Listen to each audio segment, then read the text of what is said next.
everyone. We are so excited. We have John Wentworth with us, and he is absolutely amazing. We are going to be talking all things leadership. We're going to be talking about leads.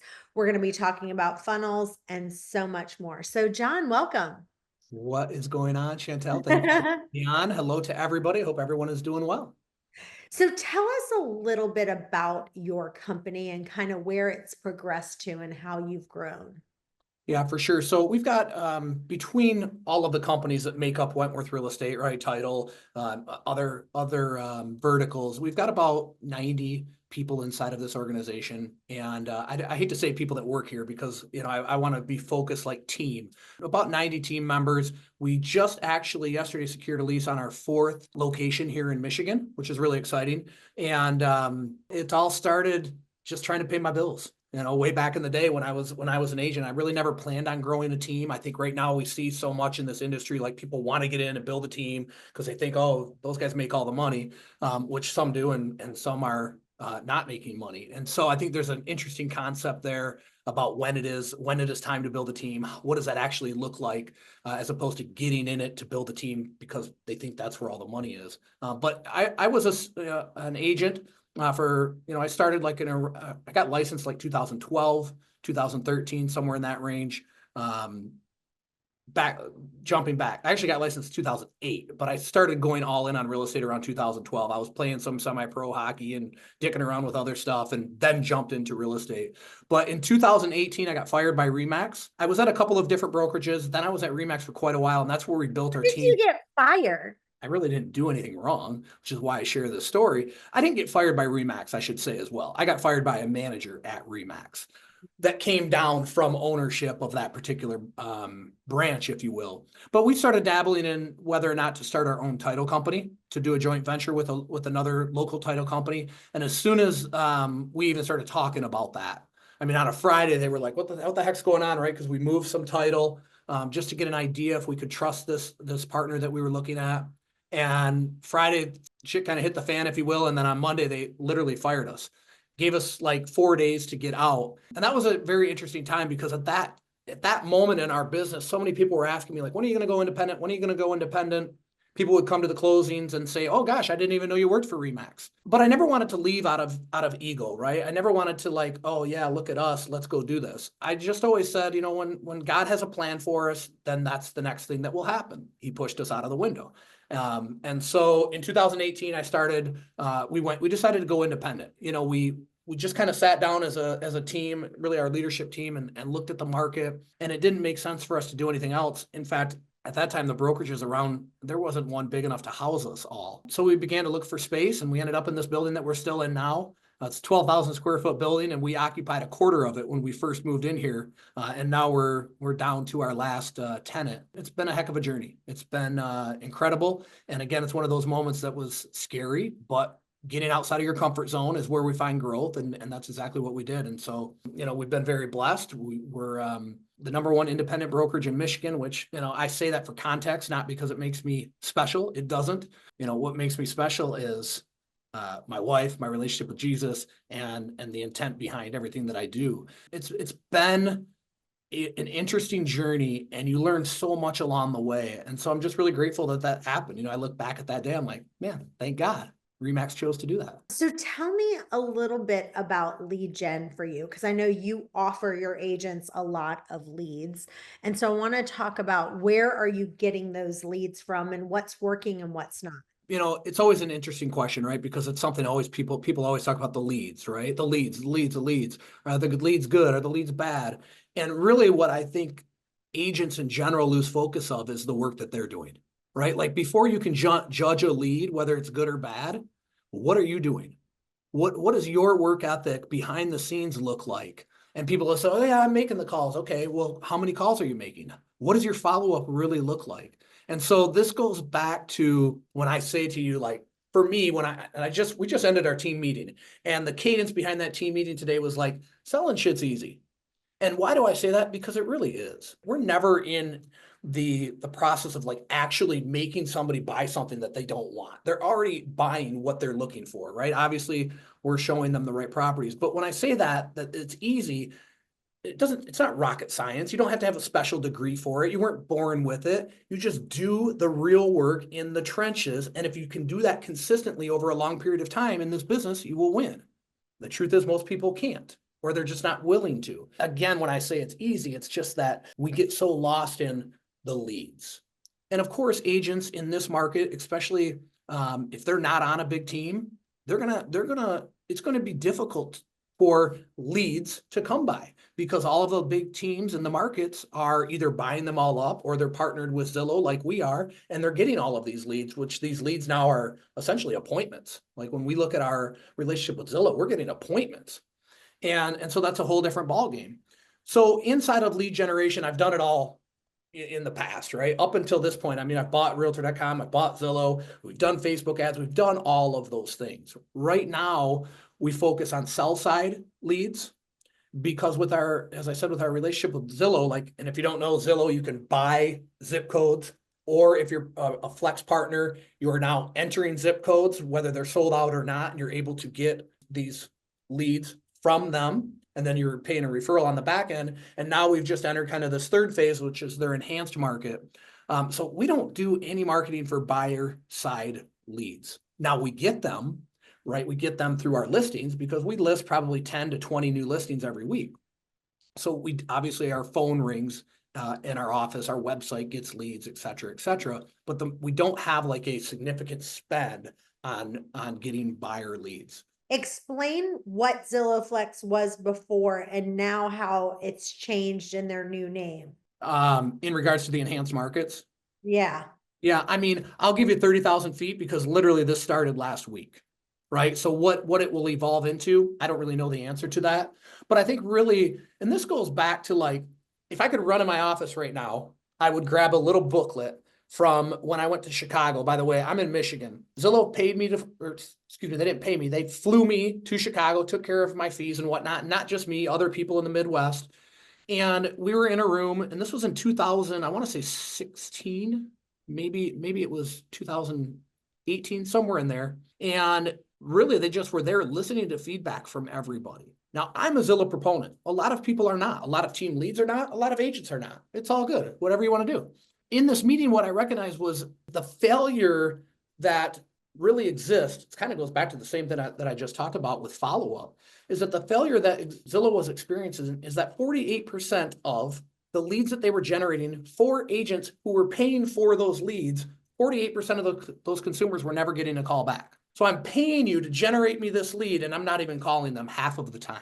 Again, a flaw in either the systems or the processes of that particular team, and or just the fact that people don't value leads even when they pay for them, let alone producing a bunch of leads for your team and getting them to value them the way that you need to, right? To produce an ROI. So the paid model again was you buy these zip codes. But what I learned there was that they were going to shift everything. Zillow was going to make this shift in everything they did. What is best for the consumer? Because if it's best for the consumer, then Zillow obviously can continue to grow and relationships with agents will continue to flourish.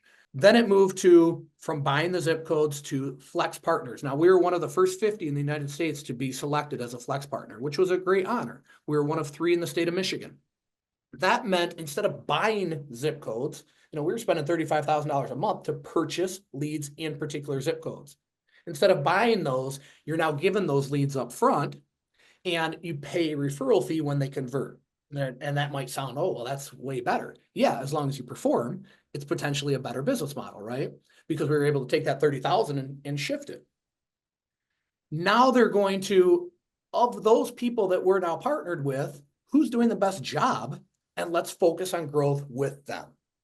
And what that means is I believe market-based pricing, which is buying the zip codes, is slowly, and I think we're already seeing that, is kind of slowly starting to change, shift, if you will. But that's really what this enhanced market thing is all about. I love that you said that because that is the number one thing is accountability with your team. If you are going to buy leads for your team, don't even think about doing it unless you have a really good accountability strategy. And what I tell people is, if you don't want to be held accountable, then don't be on a team or don't be with a company that they provide leads. Because if you don't have the accountability piece in place, than just basically take your wallet, dump it out, and throw it out the window. Would you agree? I mean, the accountability piece is huge. And I think, the truth is, like, I like to talk about the truth, not what people think or feel. The truth is everybody needs accountability.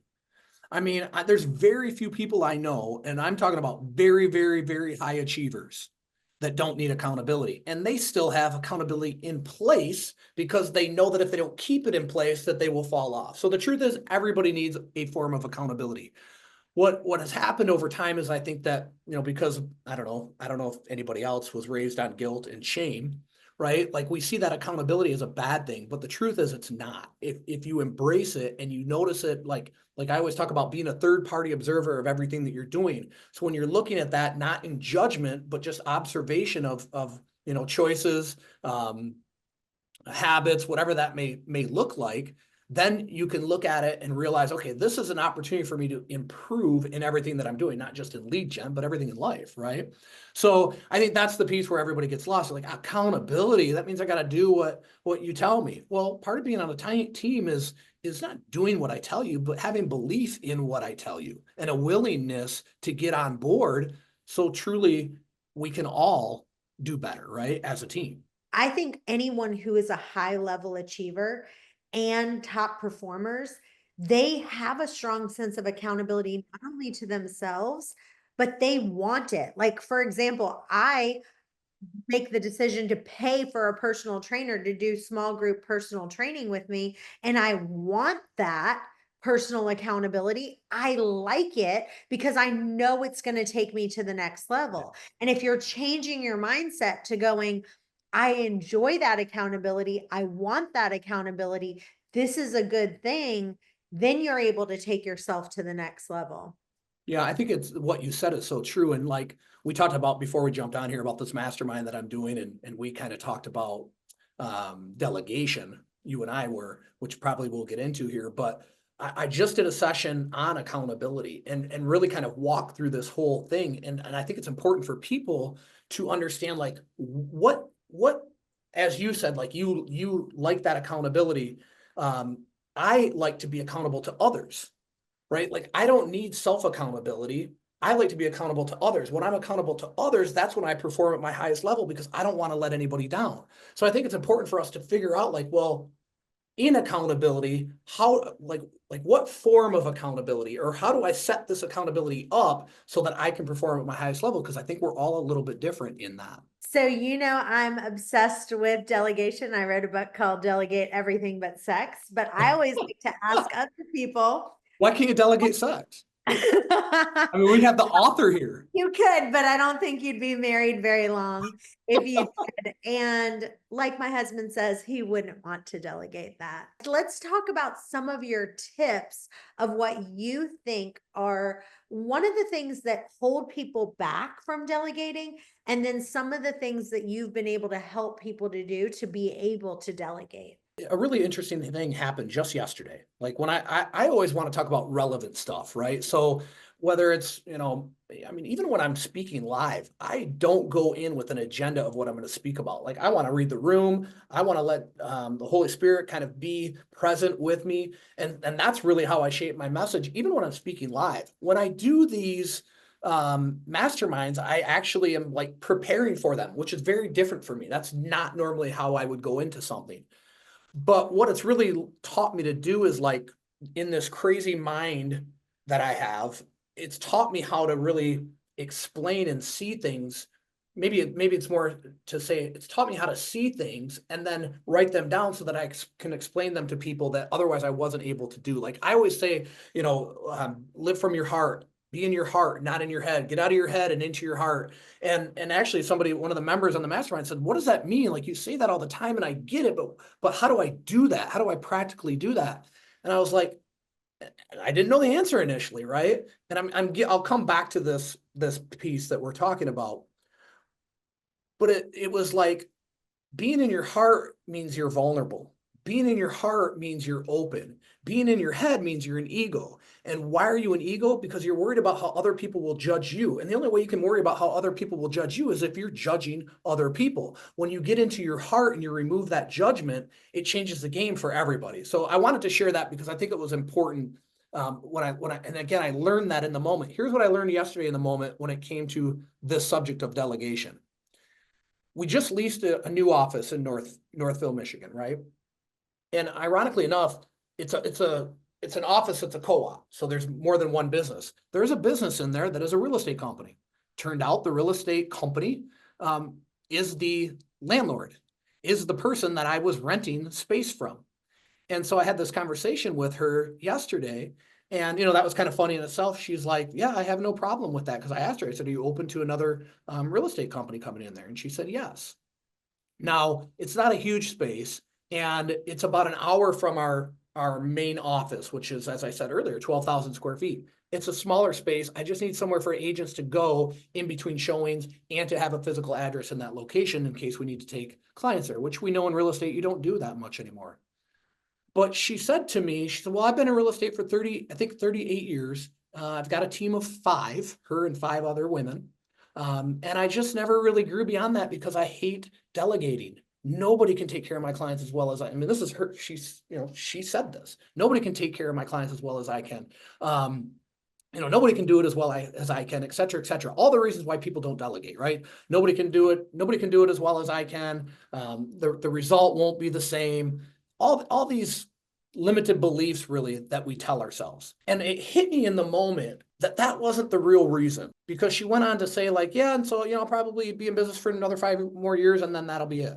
Any of those other things why she didn't delegate is that, this isn't a bad thing, by the way. Not everybody has to have the same big vision that I have or maybe that you have. But if your vision is big enough and you dream big enough and you're committed to really getting that thing, you'll delegate no matter what. But if your dream isn't big enough, I guess what I'm saying is your dream has to be bigger than your unwillingness to delegate. And so the people that are the least willing to actually delegate are those who don't have a dream or a vision big enough to chase that matters.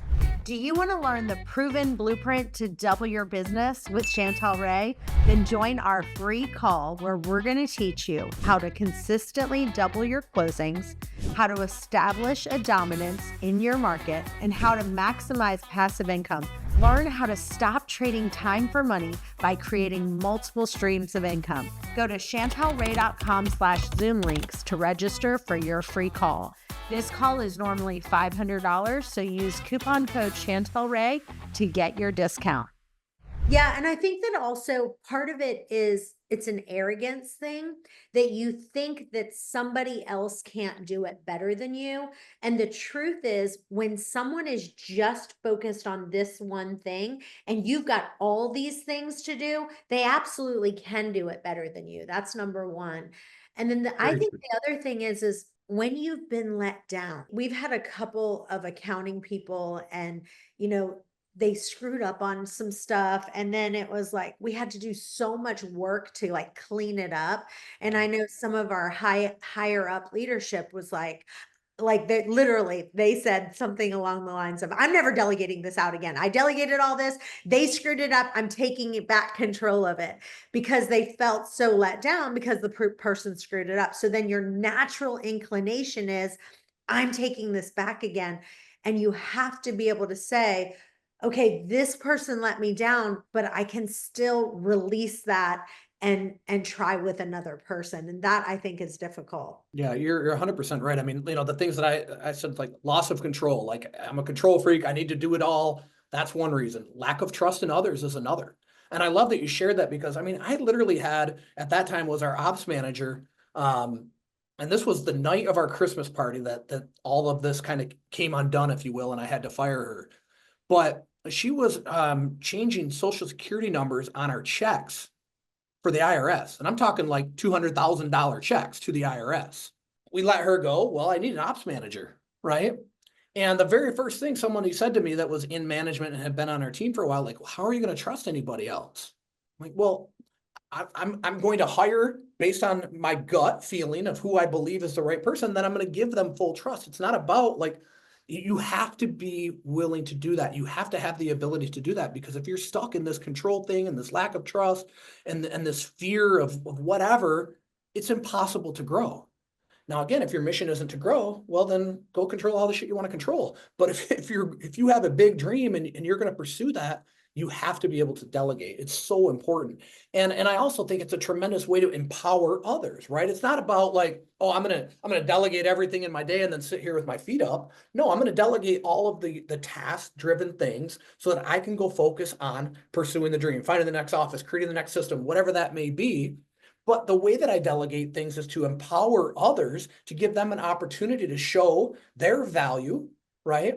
And so it's just an interesting concept because there's so many different ways to delegate. Well, who do I delegate to? Like, we could go into this. I mean, we talk about delegation like I did for an hour last night on the mastermind, but really not the purpose of the call. But I love that you wrote that book. I think it's really cool. And I need you to send me a copy. Let's talk a little bit about some of the systems that you put in place that has really helped to grow your business. I mean, I could go all over with that, but I think if you strip it down, like you've got to have your basics, you've got to have your fundamentals, right? And I think that inside of your business, first, you have to identify who you are, right? Because there's so much out there. And as real estate agents, leads, systems, all of those things, it's really easy to get lost in that. And I see people jumping all over, right? I'm getting those leads, then I'm going to go get those leads, then I'm going to get these leads.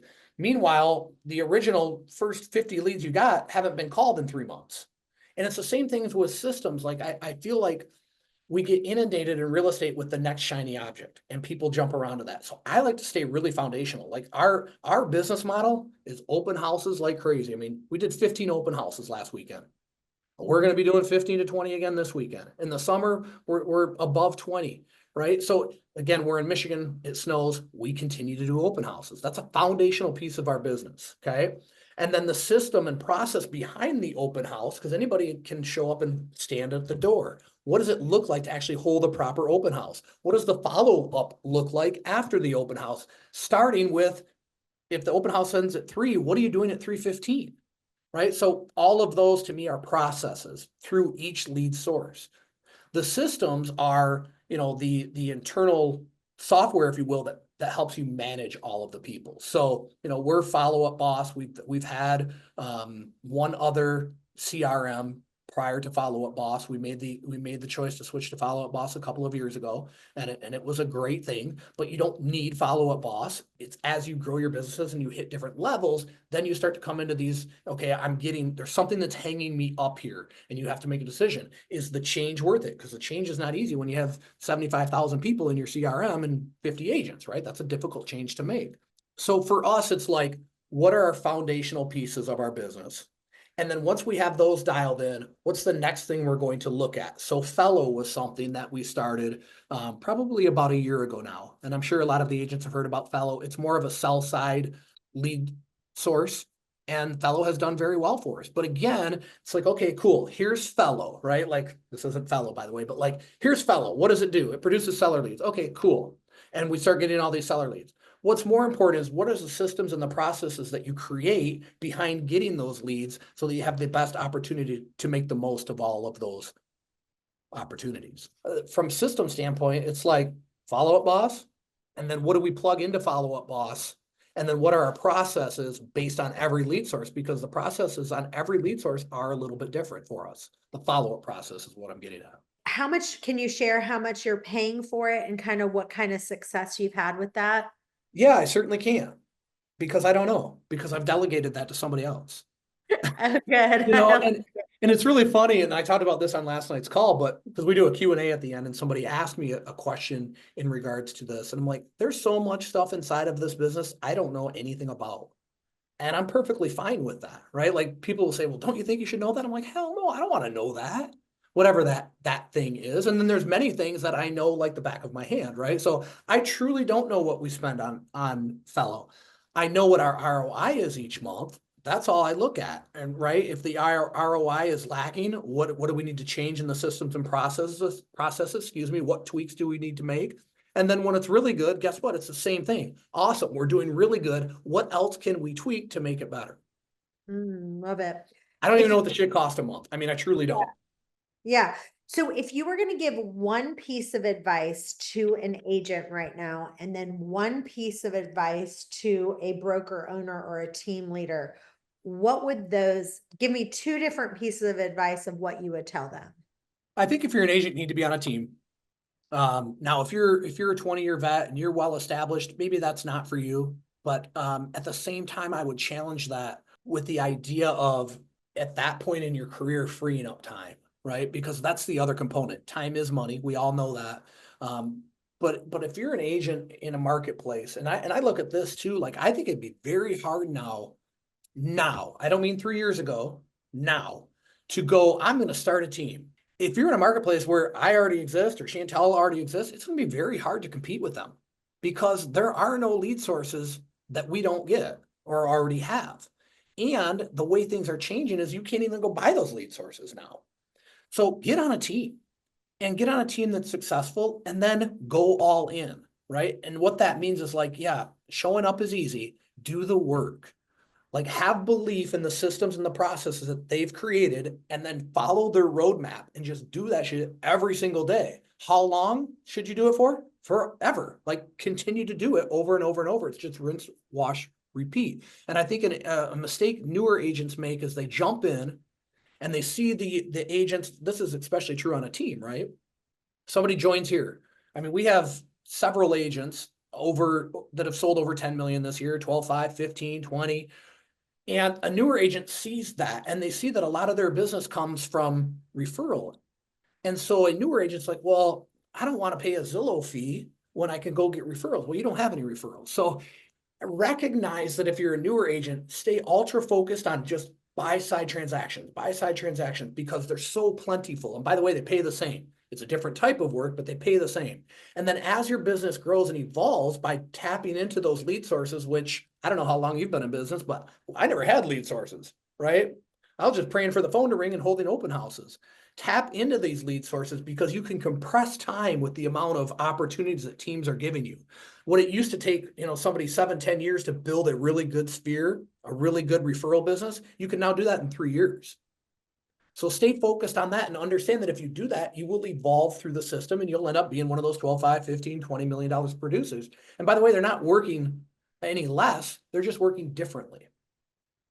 And what about for a team leader or brokerage owner? What would you give them suggestion right now? Yeah. Get.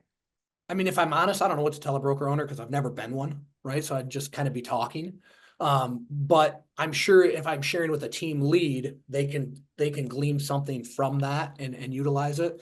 I think for team leads right now, again, and we're talking all different levels. I mean, I coach a team right now that is a smaller team that has never really focused on growing. And so that's why I'm there to start doing that. But before we could even do that, we had to go back and look at all the foundational pieces, including core values, like really strip away all of that stuff and look at, okay, who are you? What do you guys stand for? How does the public see you? If you're on that third party observer and you're on the outside looking in, how are you perceived? What are you known for? Like understanding those things first before you start trying to grow. So I think that's a really important piece. And I think that gets glossed over is making sure that your brand has an identity. Super important. Like for us, right? Like I'm in a t-shirt right now because it's 5,000 degrees in this room. And generally I'm in a t-shirt that says we serve. That is who we are, right? Like that our service mentality of truly putting the client's needs first, like it's known throughout the community. So when I'm on a billboard, it's in our We Serve shirt. That's what we're known for. We're known for being in the community. Right now we're doing a fundraiser for No Shave November. By the way, I think everybody watching should visit noshavejwg.com if you're able to, and it's on your heart, and contribute, whether it's $5, $50, 5,000. I'm sure you have some people that are able. But we do this every year. This is our 8th year. We've raised over $100,000. Every penny that we raise, we donate right back. Okay, so we give half to a family. This year, her name is Courtney. She's battling her third round of cancer. And then the other half goes to a foundation here in Michigan that actually seeks to eradicate cancer in Michigan. So we're impacting somebody now, and we're hoping to cure cancer here in Michigan, which then would cure it everywhere. But why do I share that? Well, because everybody knows that. You know what I mean? Like these are the things where people know who we are, very contributory to the community. I say all that to say you got to have an identity and you have to have a true purpose, and that thing can't be faked. It has to be real. It has to be organic. So I would say to team leaders first, before you worry about growing, is do you have that identity in place? Do you have that purpose? Do you have something so big that it's going to keep you chasing it, even when things get challenging, even when you come up on difficult things? And then I think the second piece, that's kind of like a holistic piece from a business approach. I want to be gentle in how I say this, but there's a lot of ego involved, right? When we see these teams, and I end up in these conversations with people where teams from the outside looking in look really like, oh, they're doing great. And then you see behind the curtain and they're friggin' broke. I think too often, and I think maybe this goes all the way back to when I said like why I never started a team is because I didn't want it to be out of ego. I wanted to just be out of the right timing, right? So I left that timing up to God. I see still so often people thinking that like building this big team is the way to make more money when it's not necessarily. But if you're already there and you already have this team in place, it isn't about what it looks like. It's about what it really is. This is my favorite quote. I love to say revenue is for vanity, profit is for sanity. And so when we were a team, when we were the Chantel Ray team, we were the most profitable. That is when we were really profitable. Then we decided to grow into 20 states, and the gross profit that we were making was about 10%, which is average across the board, gross profit. But then once you take all of the expenses, we were probably profiting 1 to 2%. And that is just too little. And so for us, when we were making this kind of profit, then we kept growing, revenue, but profit kept dropping. And we were profitable, but only by a little. And the juice wasn't worth the squeeze anymore. It got to the point where we were just exhausted working so hard. And then it got to the place where we were like, okay, we have to find a better way. Yeah. And that I wanted you to share that because I thought that was, again, a way to articulate what I'm thinking and what I'm trying to say here. And that really, and I'm not suggesting this for you, but we see this so often that ego drives choices instead of good, sound business decisions, right? Mm-hmm. Because at the end of the day, even if you're making tremendous money, let's say you did all that and you made more money, but you're going freaking crazy behind the scenes and you're losing your sanity, is it really worth it? Right. And so I would just encourage team leaders, like, where are you finding your fulfillment in your team? And I think that's a powerful thing to look at, right? I find my fulfillment in same way I said with accountability, right? I'm very accountable when I'm accountable to others. I find my fulfillment in others' success, not in my own. If I do that, my own takes care of itself. So I think just really understanding, like, what is the intent behind this team? What is the intent behind the growth? Because if the growth is just all about money, you're not going to find fulfillment in that. You may find more money. You may also find less money because you're actually less profitable. But where are you finding your fulfillment in your team? I think that's what leadership is really all about, is like the choices that I'm making, how does it positively impact the people inside of my organization, not me? Let's end with this. I just want to hear your exact accountability that you do with the people at the Wentworth Group. Like if they want leads from you, they have to do A, B, C, and D. What are those items that they have to do if they want to continue receiving leads from you?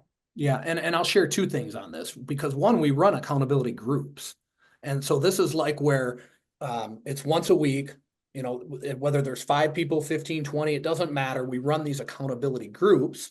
And inside of that group, people are declaring 3 commitments that they're making for the week. They have to be specific, measurable, actionable, and there's a deadline to them because it's when you show up next week and you get to declare to people. And this is the accountability piece too. Like if you're always telling people what to do, which is kind of this question, is that it's more difficult to get people to do things they don't want to do as it is to encourage them and to hold them accountable to the things that they do want to do. Anyway, those accountability groups are on a separate note, but those are very, very valuable. I've seen a lot of great things come out of them, and not just business, but a lot of great personal successes come out of those accountability groups. From an agent standpoint, and when I say things evolve and things change, we literally just changed this. I don't even know if like the final printout of this is done. So you're always evolving and changing, because what I looked at now was, it used to be you join the team, you've got to make this many calls a day, right? And I looked at that and I'm like, the way things have sped up, like with Zillow especially, These agents don't need to learn how to make cold calls anymore. They need to know how to get to the first appointment and then have tremendous interaction and build trust and rapport with these people so that they become their agent. And so we just changed this model up where it used to be you had to make 25 calls a day, blah, blah, blah. I don't want to go into it, lack of time. Now refocus this where it's, by the way, in Follow Up Boss, everything has to be done in Follow Up Boss. That's one thing. You have to do all your work in Follow Up Boss because it tracks how many calls you make. It tracks how many of your calls last more than 2 minutes. It tracks your texts. It tracks your emails, etc. But it's 5 greater than 2-minute conversations every day of the week. So that's one metric, right? The first metric is it has to be done in Follow Up Boss. That allows us to track it. 5 2-minute conversations or more every day. And the reason we switched to that is because we wanted people on the phone longer, because that's when we know we're having deeper conversations with people, as opposed to, like what do realtors always do, right? Are you buying or selling? Are you looking to buy or sell? Give me a call. Like, that doesn't connect with the consumer. They already know you're a realtor. The second thing is video text, and this is a powerful one. This is the one, I mentioned to you in my one-on-one coaching, I don't just coach real estate. I've got a guy who owns a glass company. I have a guy that runs a marketing company. Like, these simple things. This was when I go back to, are you doing everything? Like, I call it land, air, sea. Like, are you checking all of the boxes with the lead? So every lead, video follow-up, right? After a phone call, hey, Chantel, it's John. I just wanted you to be able to put a face with the name. It was great speaking with you. I'll talk to you soon. Like, that's it. Don't try to sell them on anything. That is another thing that we do after our open houses. Before you leave the house, send them all a damn video text. Like, this stuff is so easy, right, that it gets glossed over. The simple solves the complex in real estate. You do the simple things and you stay consistent with them, again, you will win. So those are 2 of the things that we're ultra focused on right now. Now, how do we hold them accountable to that? Daily. And I think this is the other piece with accountability or with goal setting. It's like, yeah, next year I'm gonna. Okay, cool. But what are you going to do tomorrow? And what are you going to do the next day and the next day and the next day so that you can actually get to that goal that you set? Do you have like a lead manager that is contacting each of the agents and going through their leads and making sure they have done everything they need to do? Yes, that gentleman is Tony Tone on the microphone, and he does that every single day. And if you're brand new to the team, right? So what we look at is like, how long have you been on the team? What are your production levels? And so if you're brand new to the team, or you're not on track for our minimum, which is 5 million each person through the year, which equates to about 22, 24 sales, depending on sales price, then they're meeting every day. So we have a daily huddle, and then they meet right after the huddle, and they're responsible to be there every day. And how long is that daily huddle? It could be 3 minutes, it could be 10 minutes. It really just depends on what the topic is and what they're going to go over. I love it. Well, this has been amazing. Thank you, John. You are crushing it. It's always great to be with you. And you guys stay tuned. We've got another episode coming up in just a few. Bye-bye for now.